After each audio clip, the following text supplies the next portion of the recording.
Just in, it's time for the wrestling show to take a very cynical look back at, representing the WWE and live from the Delta Center in Salt Lake City. It's Friday Night Smackdown, air date February the 16th, 2024.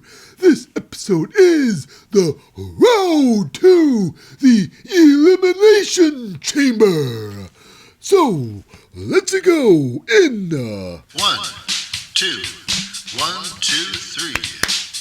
Lip really loves wrestling. He likes to talk about it too. If you like to watch wrestling like he do, come and join us on the wrestling show. On the wrestling show.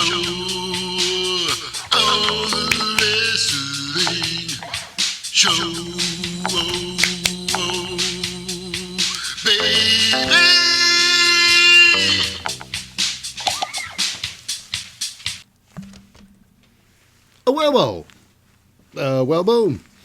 Welcome to the wrestling show.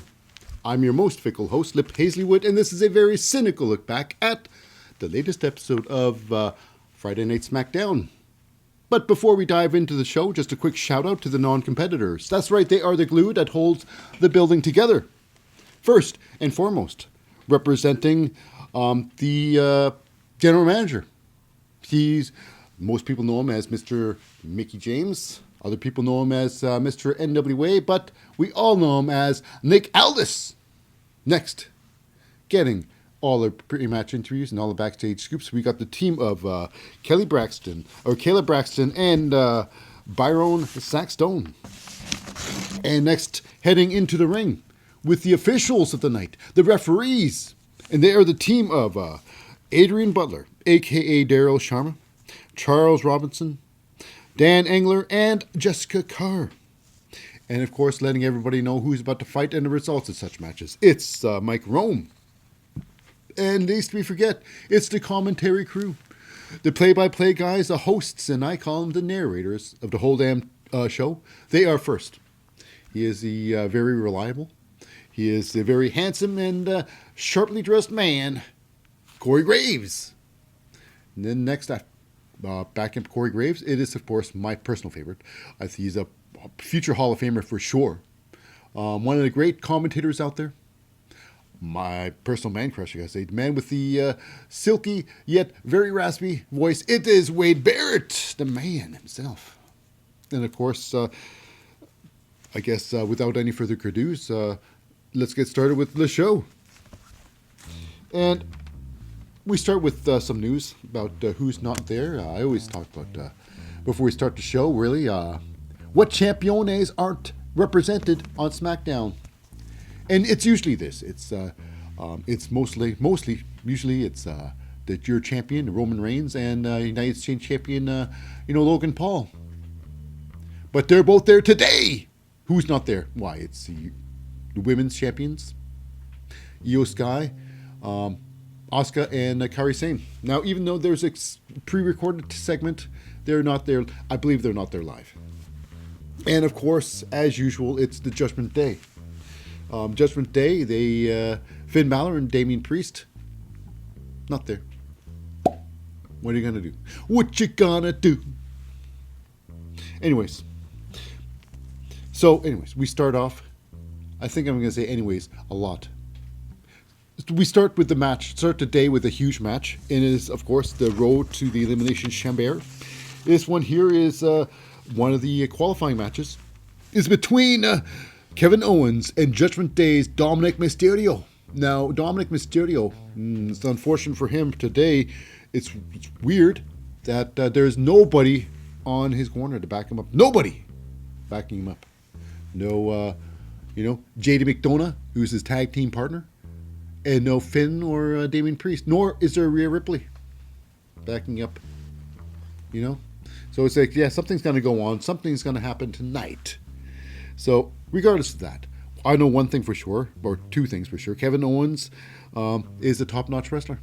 He's one hell of an athlete. Now, even though Logan Paul calls him like a potato with arms and legs, he can wrestle. He's former champion for a reason. Former champione for a reason. Kevin Owens is, he's an architect for sure. And versus Dominic Mysterio, young. He may be lanky, but he had some great matches. Former North American champion, former tag team champion. So this match was very good. Very good. Match of the night, perhaps. This was about 13 minutes long. Now, during this match here, we got ourselves a little bit something because apparently during this whole zeitgeist of the Judgment Day, it's R-Truth thinking that he's part of Judgment Day, and Judgment Day, kicking him out and stuff like that. They had a final, Monday. And today, what is R-Truth doing in the match? Apparently, first thing he does, but when he comes in, it's Kevin Owens and Dominic Mysterio fighting outside the ring.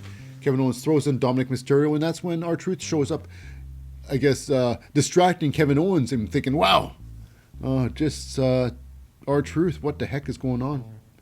Did you think he just had another initiation beating? Because I guess Dominic Mysterio took over for a bit with a sliding dropkick. Hits Kevin Owens, takes over for a little bit. But here's the thing. Kevin Owens is goddamn, he's great. He's one hell of a competitor. And, for his size, he is a A1, Class 1, Lucha Libre. Showing off his high luchador skills with a massive, not only does he do a frog splash off the top rope, but off the top rope he does a swanton bomb, baby. Crushing Dominic Mysterio with both moves. Dominic not moving at all. However, the match carries on. Dominic does turn things around, gets a 619. Booyaka, booyaka! 619! But, from the other side. Anyways, this is where, where does the alliance of R-Truth lie? Where does it lie? And Dominic Mysterio is putting his loyalty to the test, even though they kicked him out Monday. What are you going to do? R-Truth, get a chair. I need you to get me a chair. So I'm not sure why Dominic Mysterio needs a chair, because if he uses a chair, this is not a no disqualification match. If he uses a chair, this would be over. So if he does, I don't know why R-Truth wouldn't just give him a chair. Here you go. Disqualify yourself. What? That's just a dumb move. So anyways, after a lot of convincing, R-Truth finally goes and grabs a chair, but instead of giving Dominic Mysterio so he can disqualify himself, he sits down on it, saying, "No, Dominic, I will not allow you to disqualify yourself. I am true Judgment Day. The colors run through me." So loyal R-Truth sits down in a chair, refuses Dominic Mysterio to disqualify himself in this match. Anyways, so after that, they scoff a little bit because that gave enough time for Kevin Owens to regain his equilibrium. And then one pop-up powerbomb later, it was over. Dominic Mysterio goes down for the count. 1, 2, 3. And instead of, consoling Dominic Mysterio, because he's not going to the Elimination Chamber match, it's consoling him, he goes in the ring and raises the arm of Kevin Owens. So why was R-Truth there in the first place? Did he help Cody Rhodes win? No, not really. Did he help Kevin Owens win? No, not really. But as usual, it is R-Truth, the comic relief R-Truth. Making things, it's just doing some confusing things as usual. Anyway, so we're moving on after that. It is going on to Elimination Chamber. One more person to go, but as for now, we got ourselves Randy Orton, Drew McIntyre, Bobby Lashley, L.A. Knight, and Kevin Owens going to the Chamber. Moving on.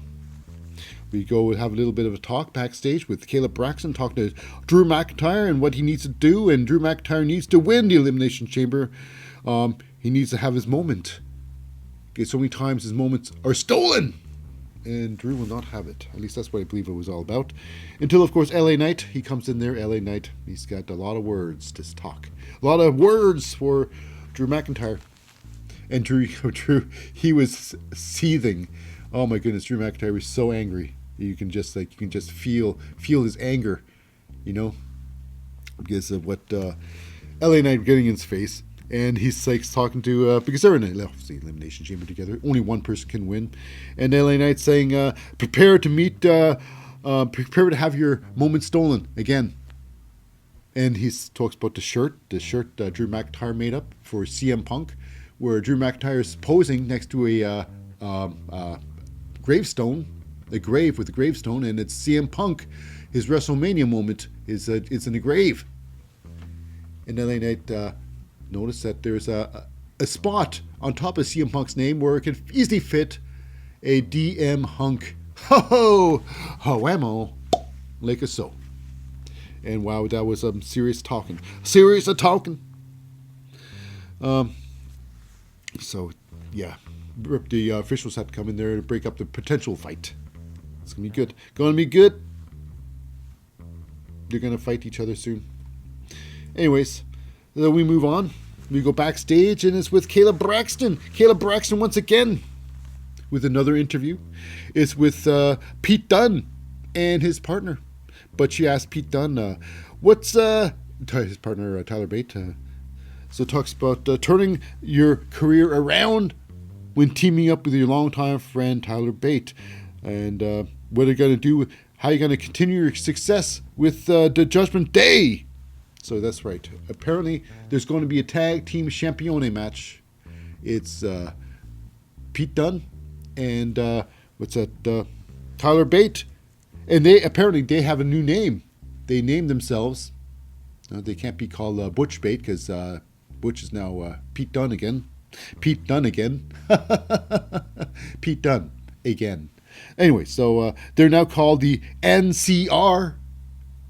The New Catch Republic. New Catch Republic. No relation to the No Quarter Catch Crew. So yeah, they're called the New Catch Republic, and that's when Dominic Mysterio comes in, and he starts jabbering off. Oh, you guys can't beat the Judgment Day. And that's fighting words, because you know what? Next week is free. Because day after SmackDown will be the big event. So next week's free for Tyler Bate and Pete Dunne. So what better yet to have is a nice warm-up match.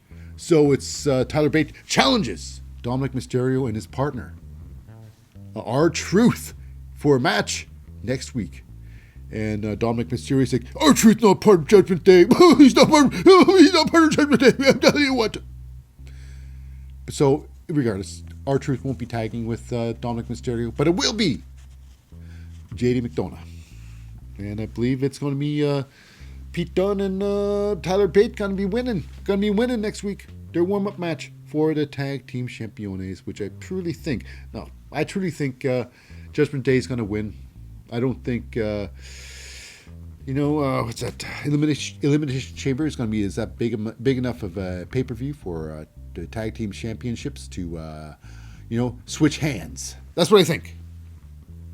Moving on, we go to our next Elimination Chamber qualifying match. It is between the LWO's Zelina Vega versus former NXT Champione, Tiffany Stratton.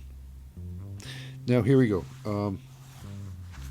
This one here, Zelina Vega, she's, it's for elimination. Now, Tiffany Stratton, this match here, let's get straight to it. It was about a little under 8 minutes long. It was a lot of back and forth. Now, in this match, we got ourselves... Now, this was a fun match, of course, because Zelina Vega, even though she's petite, she's got a lot of heart. Tiffany Stratton, former champion, and she's an upcomer, but she's got a lot of talent. So this has got a lot of potential for a great match. And wrestling was pretty good. A lot of back and forth. No diggity do. No doubt about it. While watching this match, coming into the front row behind the Wade Barrett and Corey Graves, it is, of course, the LWO. And no, Not the Latino World Order. Or the Luftwaffe. No, it is the Legado World Order. The Legado del Fantasma. So it's Santos Escobar. Electro Lopez, Angel Garza, and Humberto Carrillo. They take their spot behind, they're in the crowd. Mind their own business. Just watching the match, watching what's going on. So, while that happens, they fight inside the ring there. They still continue to fight. And we have a moment where Tiffany Stratton's outside the ring, and Zelina Vega, it looked pretty dangerous. It was pretty risky, but Tiffany Stratton's out there to catch. So Tiffany Stratton's outside the ring. Zelina Vega gets the second rope, and with the second rope moonsault, she crushes down upon Tiffany Stratton. It looked pretty good, second rope. But for someone so tiny like Zelina Vega, that second rope looked like she was in space. Because she was so small. It just seemed in proportion to everything. If she was on top rope, it would just like, my goodness, that would be insane. That would have been insane. But I think Tiffany Stratton could have been the perfect opponent to do a top rope moonsault, tope moonsault. Anyways, moving on. It's, what's that? They scuffled some more, but Zelina Vega, here we go. Now, we got this one crazy move. It is Tiffany Stratton. She does this cartwheel. She goes in the cartwheel. She picks you up with a cartwheel. When she goes through a cartwheel, she picks you up for an Alabama slam, and my goodness, Tiffany Stratton crushes down with Zelina Vega with one hell of an Alabama slam. And then after that, it's some back and forth. Zelina Vega got on top with one hell of a second rope. That's right. Zelina Vega, she's so tiny. Top rope seems like she's in space. So she can't do that. It's too scary. So Zelina Vega, second rope again with the massive Meteora. Crushes down on, Tiffany Stratton. Doesn't get pin attempt, but no, however, it is no good. Now, that's when Tiffany Stratton rolls outside of the ring after the pin attempt, and that's where the hilarity ensues. Now, they go outside the ring. They get pushed towards the commentating area. Obviously, it has to be there. Where Electra Lopez and the LWO are. Tiffany Stratton, shoulder tackles her into the, right into the barricade. And she gets pushed off.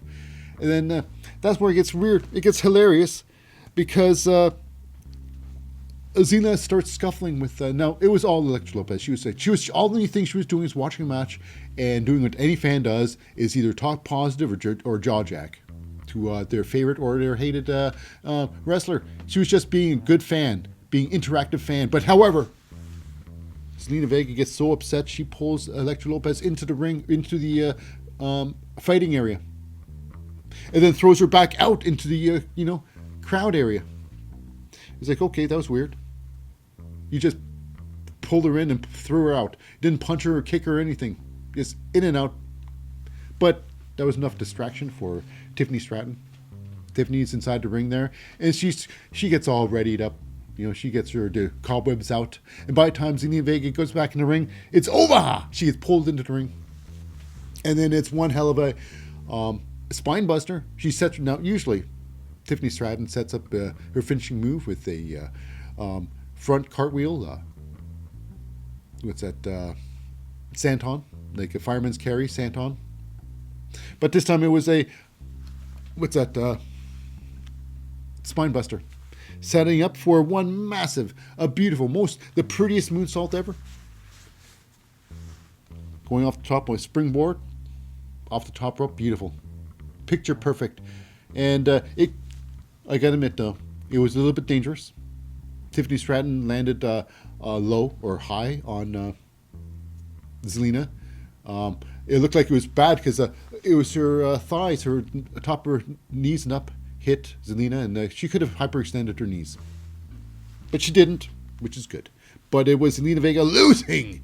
Now, watching this huge, prettiest moonsault ever was everybody, because joining the match was, Carlito, Cruz del Toro, Joaquin Wilde. They all witnessed that beautiful, magnificent moonsault. So, yeah. With big victory, it is Tiffany Stratton moving on to Elimination Chamber. So, in the Elimination Chamber, there are 2 more people that need to, qualify. So we got right now, it is Becky Lynch, Bianca Belair, Liv Morgan, and Tiffany Stratton. Moving on. We go backstage. It is with the AJ Styles and I can't believe it's with Luke Gallows and Carl Anderson. Luke Gallows, Carl Anderson, and Michin. And it's basically, so what's going on with you, AJ Styles? Are we a club still? You don't call or anything. And Carl's like, well, AJ's clearly forgotten where he's come from. Really? AJ Styles forgotten where he's come from. Without AJ Styles, Luke Gallows and Carl Anderson are nothing. Nothing, literally. They've been doing nothing. I'm surprised they're still in the WWE because they've been doing that little. Without AJ Styles in their corner, Luke Gallows and Carl Anderson, they do nothing. So for Carl Anderson to suggest where AJ Styles has come from, he's completely blinded by his own blindness. He's really, wow. And AJ Styles gets up and he gets right in the face of Carl Anderson. They push each other a little bit, and AJ Styles just a slap across the face, just slaps him good across the face. And so be it.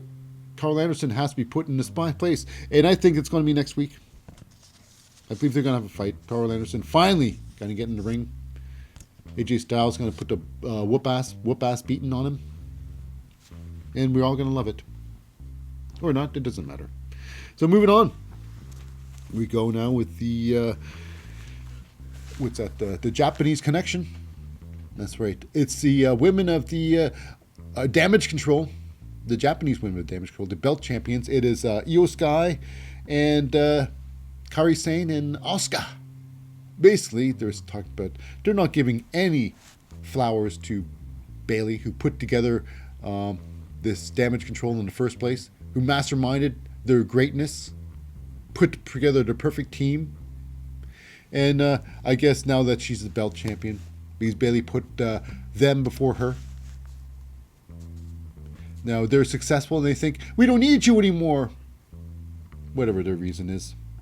I believe it's the Io era. But Io Sky, she's barely done anything with that belt. A lot of people don't even know who's the champion of SmackDown. I say Bayley. Bayley's been doing so much work. She looks great. And it's due time. She becomes a champione. But will she be champion at the Elimination Chamber? I think the Elimination Chamber is a small, what's that, premium live event. Not the important one. It's not very important premium live event. So I do not think many belts, if any belts at all, will be exchanged at the Elimination Chamber. As long as you have the Elimination Chamber match, it's going to be the exciting part. So yeah. So will Bayley become champion of the Elimination Chamber? I do not think so. It would be nice though. But this would be like a WrestleMania moment, I think. Moving on. We have a next match. It is pretty sad. It is a tag team match. And this was about 1 minute, maybe under a minute. This was between NXT's. Now, these guys haven't fought. I haven't seen these guys in NXT for a while. At least one of them. And I haven't seen the other guy at all. One of them is Javier Barnell. Now, I have seen him a bit. He's going through a little bit of a challenge. Longer work for this. And his teammate is Bo Morris. Bo Morris. Who I've never seen before in my entire life. So it was Javier Bernal starting a match with, what's that? Akam. No, Razor is in the match. And Akam goes in the ring there and he throws in, they both throw in Bo Moore. So it's going to be 2-on-2 there. They just smash the matchup. This was just a squash match. It ended up with the Super Collider. Taking them both. Champagne, just giving them both a toss, and then power bombing them both. I believe Akam went outside the ring, get tagged in for the legit team move. So the move was this. This was interesting. The finishing move of Akam and Rezar is Akam. He gives Javier a suplex. He suplexes Javier onto Razor. And then the finishing move is Razor with the power bomb, and it's the Akam with the neck breaker. And that puts it out. It's like, well, I mean, they could have stretched this out. They could have. Now we all know what the outcome of this match was. There was zero chance, Javier and Bo were going to win this match. But at least we could see Akam and Razor have some fun in there. Show that they can maybe throw in a 5-minute beating of Javier and Bo. But no, it was just a quick wham, bam, thank you, ma'am, and out they go. So with, of course, the Akam and Razor, they are the final testament. They represent the final testament, and of course with them was Karrion Kross, Scarlett, and Paul Ellery. I mean, they were so short. I just talked more than this match was. So moving on. Big thing. Akam with a big pin. Moving on, we go backstage just with a little bit of a pre-match talk. Byron Saxton with Logan Paul. His first match on SmackDown. And I'm thinking, wow, is he going to... Well, this is one thing. Right now, Logan Paul and Roman Reigns are both here in SmackDown. But I always think, who's going to do the least work out of the two? And right now, it's Roman Reigns because Logan Paul. Now, even though Logan Paul does not have he doesn't have to defend his title today, but he does have a match, and it is for the Elimination Chamber. He wants to become, eventually, a 2-belt champione. That's right, his dreams of having more belts. So then we go to the Elimination Chamber match. It is to get through to the Elimination Chamber. He's got to beat The Miz. I can do it. The Miz comes in there, and I guess it's the WWE they're booking. Miz wants to be the face, and a lot of people were cheering The Miz. So this one here was a barn burner. This was a knuckle duster. This was about 14 minutes long. Hey. Now, this had moments of good fighting and moments of sloppiness, complete sloppiness. Now, moments where you knew something weird was going to happen. Logan Paul drops to Miz, and he stands there. He's going to do this standing moonsault. But he moves towards his legs there. He does move towards his chest. He moves over to his legs and does a flip. It's like, okay, something's going to happen here. You knew something's going to happen before it even happened. Because how they set up. It's like, okay, this is given. But they start rolling around. The referee starts counting. 1! It's like, what are you doing? And refereeing this match was, who's that? Dan Engler. He starts counting with no one's shoulders on the mat. What's going on? What is going on, sucker? Anyways, Logan Paul, he's got a new patented move. It's like it's like they're dropping his tea bag, dropping his balls on your chest. That's what he does. So he walks up to you. He does the splits. He stands up. He kicks one leg up. He holds a leg next to his face because he's very flexible. And he drops down like the drawbridge. Drops down like a railway crossing arm. Drops down just like that. His balls teabagging the chest of The Miz. Oh, how embarrassing is The Miz getting teabagged in public like that? Anyways, Logan Paul gets The Miz with the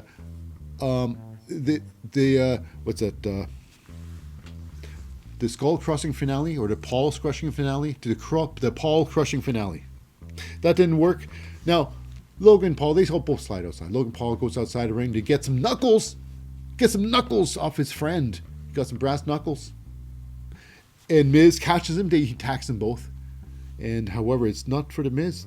The referee sees The Miz putting on the knuckles. The referee's like, no, you can't do that. I dare you. Whatever. The Miz puts the knuckles down. Paul goes in the ring there. They scuff a little bit. Well, The Miz ends up getting pulled into the ring. And then he gets punched in the face.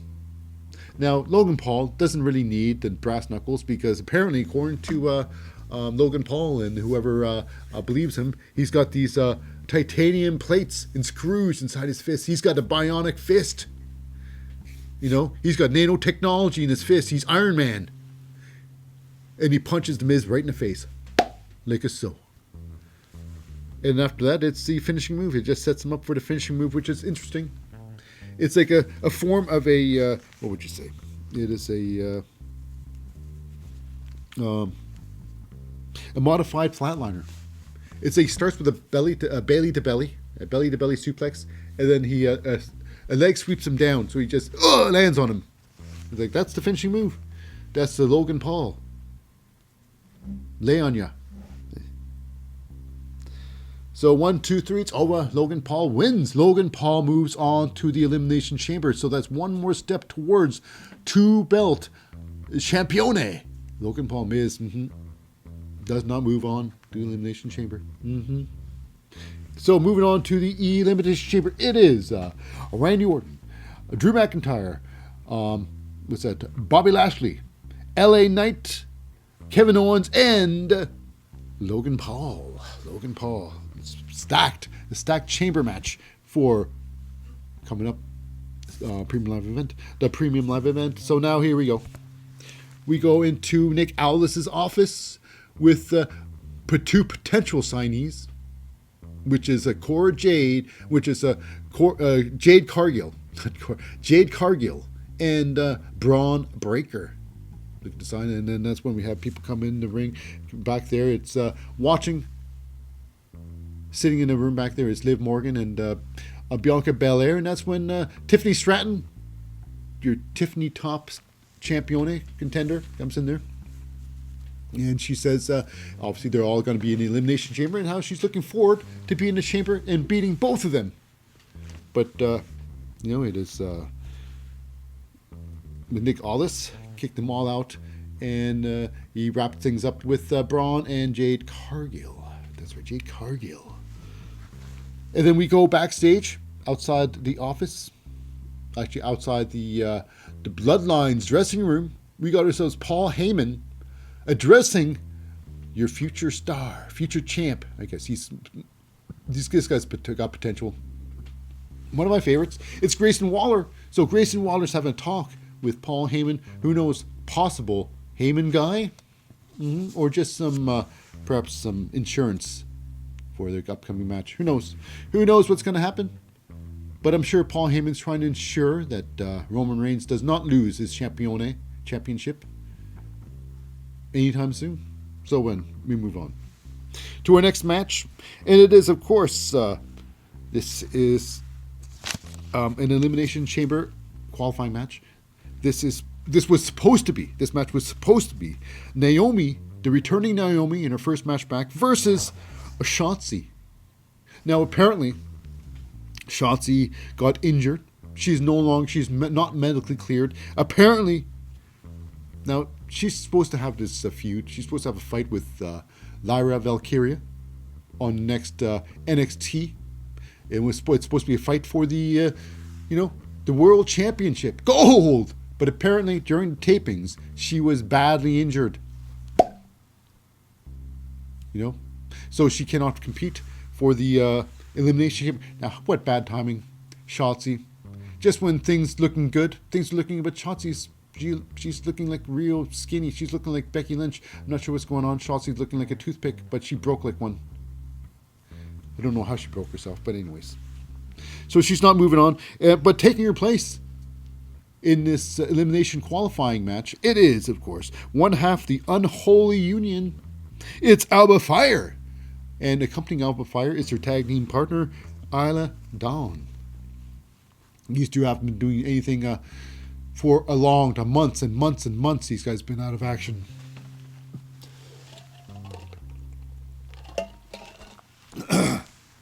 But it's good to see them back. Yes. So it's Alba Fire going to ring there, wearing your best MC Hammer pants. And it is Charles Robinson with her second match of the night. And this is the not only the second match Charles Robinson is officiating, but this is also the main event match. This was about 9.5 minutes long. It was a good match. There's just a lot of back and forth. You know, considering I haven't seen Alba Fire. I haven't seen Alba Fire fight in the ring there. She hasn't fought in the ring for many, many months. So I thought this. She's got to be, she's got to be a little bit rusty. But no. Okay. You know, but this match was really good. This was close to match of the night. I would say this was could be match of the night, but came close. This was, however, a really good match. Now, we do have Isla Dawn outside the ring, and they had a moment where Isla Dawn took a moment behind Charles Robinson's back to try and choke out some Naomi. Didn't work. Her efforts to help, Alba Fire win didn't happen. Now Naomi, with the spot of the night, she goes to the top rope with a massive high cross body off the top rope, catching Alba Fire. It was pretty impressive. Now, I believe the final sequence, at least, was this. It was Naomi with the O'Connor roll on Alba Fire. And this is perfect. The referee's counting 1, 2, and then Alba Fire kicks off Naomi. She launches herself forward right into Isla Dawn. Isla Dawn with a forearm shimmer right to the face, while Charles Robinson was turning his back. That's only a 2. Hey, that's only a 2. So that's a good proper cheat. Anyways, she gets punched in the face, tries to get rolled up, but she didn't get rolled up. Naomi turns things around. Isla Dawn jumps on the airing apron, only get enziguried in the face. She gets knocked down. And then, eventually, it's the finishing move. Now, this one here, it's Isla Dawn. She's on her knees. She gets caught with a... it looks like it could be... It's a neck scissors. It looks like it could be the start of a code of silence. The code of silence, how it looks. But with the head scissors, Naomi twisted her hips, and it was like a head scissor DDT, head scissor driver. So she drives down, Alba Fire. This match was about 9.5 minutes. This was a barn burner. This was a really good match. With the head scissor driver, takes down Alba Fire. 1, 2, 3. It's over! That's right. Alba Fire loses. Do they get a moral victory? Nope. So moving on, it is, of course, moving on to the Elimination Chamber match. It's Becky Lynch, Bianca Belair, Liv Morgan, Tiffany Stratton, and, Naomi. Moving on, waiting for one more person to move on. That's probably be taking place on either Monday or Friday. We got one more week.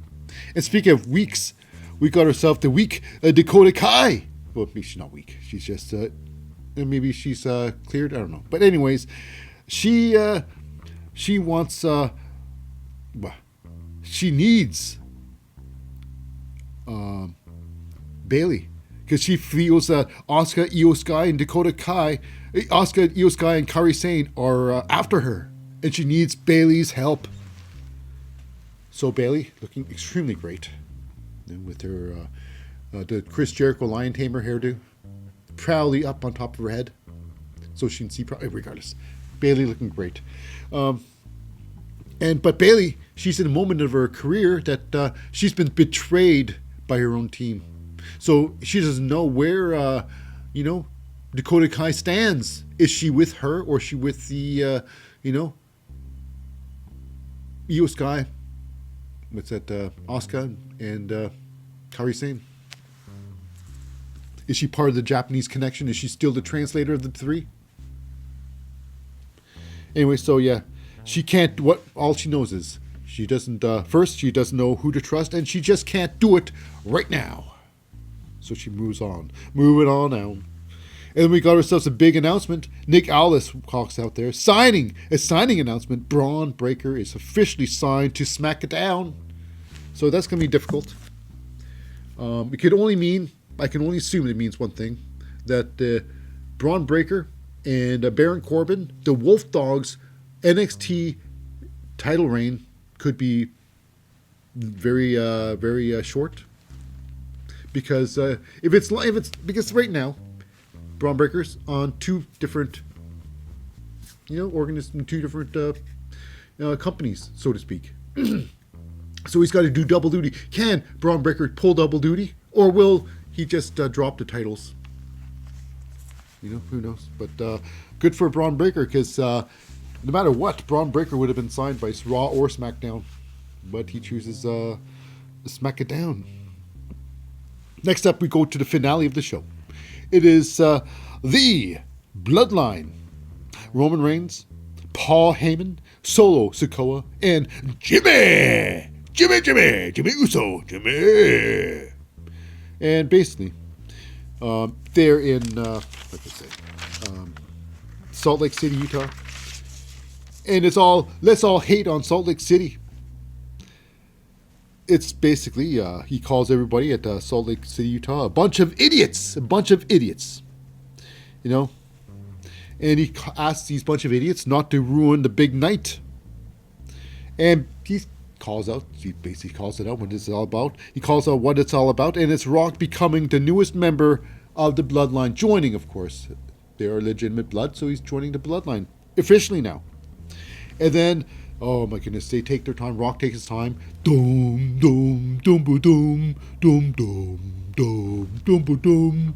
And Rock, I don't know, people being either patronizing, the fans being extremely patronizing, but they all cheered to Rock. Rock is doing his best to become the heel, making fun of the crowd, And basically, The Rock starts off big. He starts about, you guys broke the all-time indoor attendance record, in Utah, not just, where they are, not just in the Salt Lake City, but the entirety of Utah, for being the largest gathering of trailer park trash. Yeah, damn! I bet they're going to have to eat nuggets and stuff some nuggets in their bumhole.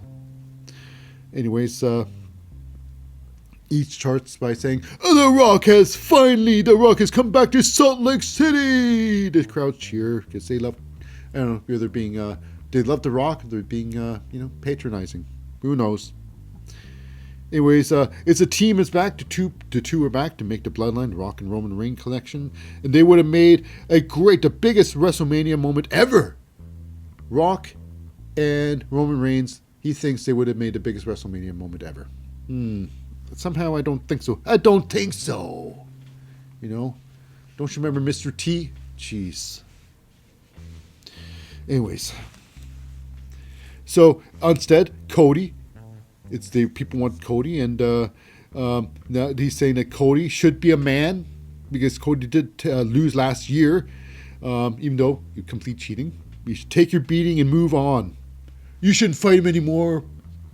Roman Reigns doesn't have to prove himself anymore. He doesn't have to fight. Roman! I don't know. Anyways, he calls the crowds, you don't understand. You're just a bunch of, spoiled, entitled bitches. So it's ridiculous. So they close off the show. Yep, people booing, people cheering. But The Rock, the new man of WWE, getting some serious, getting a serious part in WWE. So Rock is going to be there for, full time, or more than Roman Reigns. I don't know. But Rock has big plans in the WWE, or they have big plans for The Rock. I don't know. But it all starts now. But anyways, that does wrap it up for the wrestling show. And this wraps up this episode of SmackDown and the wrestling show, I could say. So, I've been your host, Lip Hazlewood, saying I'll see you next time on the wrestling show. So, if you've stayed at the very end, I hold a very special place in my heart just for you. So, I'll see you next time.